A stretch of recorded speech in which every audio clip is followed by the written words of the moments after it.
Welcome to Driver's Therapy. We recently found these Japanese NSX press magazines on eBay, and to our knowledge, they were not printed in English ever. So we thought it would be really cool to get these, translate them, and turn them into videos for you guys to enjoy here in 2020.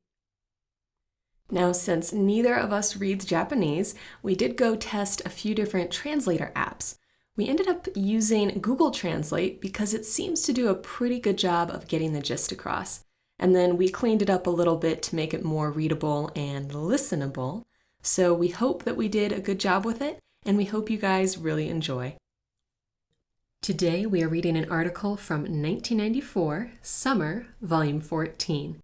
And this edition is pretty much focused on the NSX experience at Le Mans in 1994. So let's dive right in.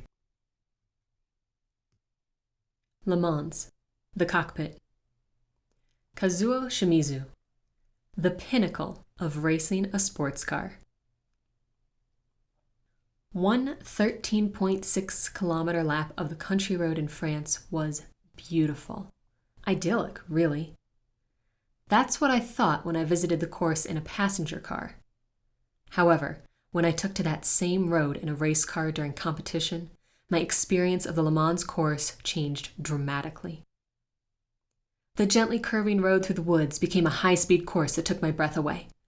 Instead of pressing the pedal for full throttle, I had to let up during the many curves. Then, I passed in front of the grandstand in fifth gear, flying down the straight. Dunlop curve appeared. I shifted to third gear while entering the right turn, then ran the tight chicane afterward, left and right, maintaining as much speed as possible. I was a little worried about the durability of the drivetrain of the Le Mans Special, so I drove a careful line, avoiding hitting the curbs on the side of the course with my tires. Not only was I concerned about spinning out, but I wanted to run the race without stressing the suspension.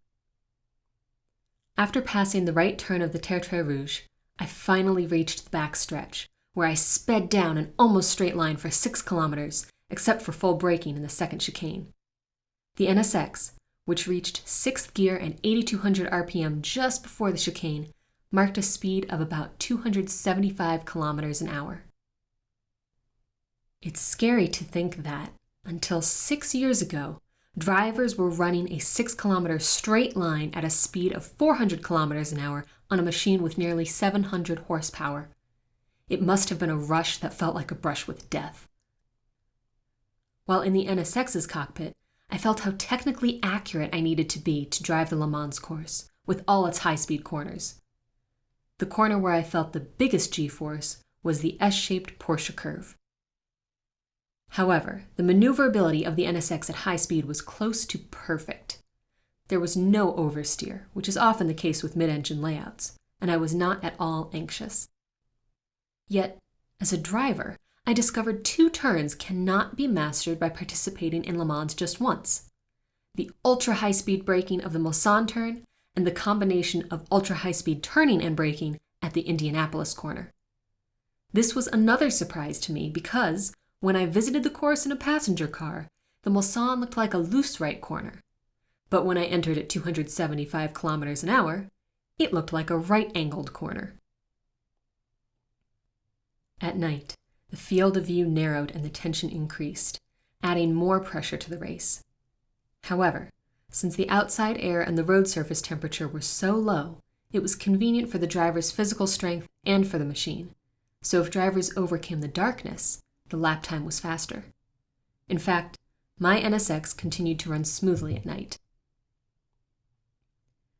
I changed out with my driving partner and took a light rest until my next turn behind the wheel.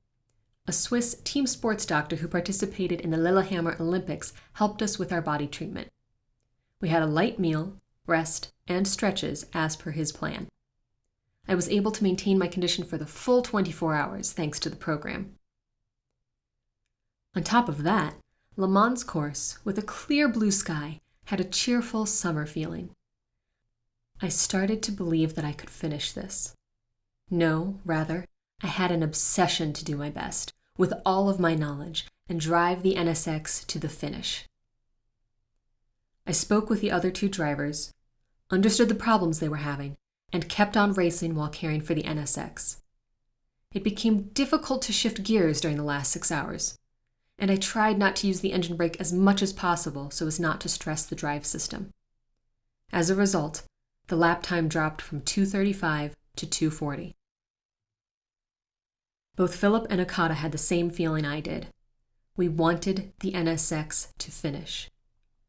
But then, the shift lever slipped out with just 30 minutes remaining in the race. With the goal of running the NSX until the checkered flag was swung, I wanted to lament my lack of luck. The NSX was stuck in third gear. I noticed that I was still carrying speed, however.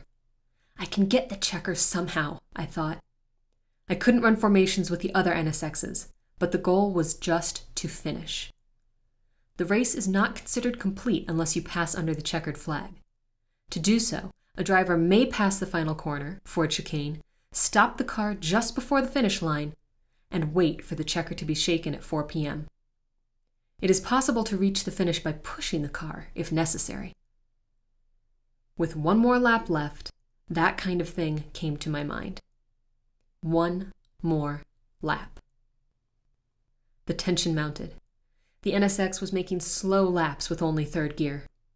There were countless officials and spectators who praised our good attempt. But I wasn't happy yet. If I lost the clutch and the shift lever released, I would not be able to move again once I stopped. I passed the checkered flag.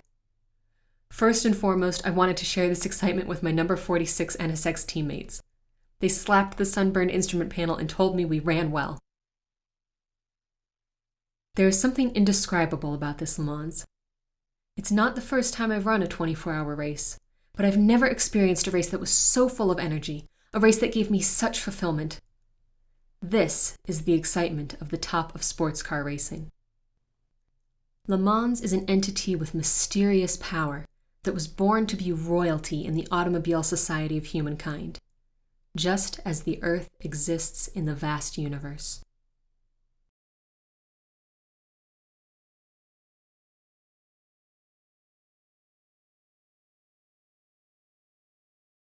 Thank you for watching. We hope that you are enjoying these as much as we are. These are great blasts from the past, and it's really cool to see how this translates not only in terms of language, but in terms of the passion that these drivers and this author have for the NSX. Stay tuned for more, and stay safe. Have a great day, guys.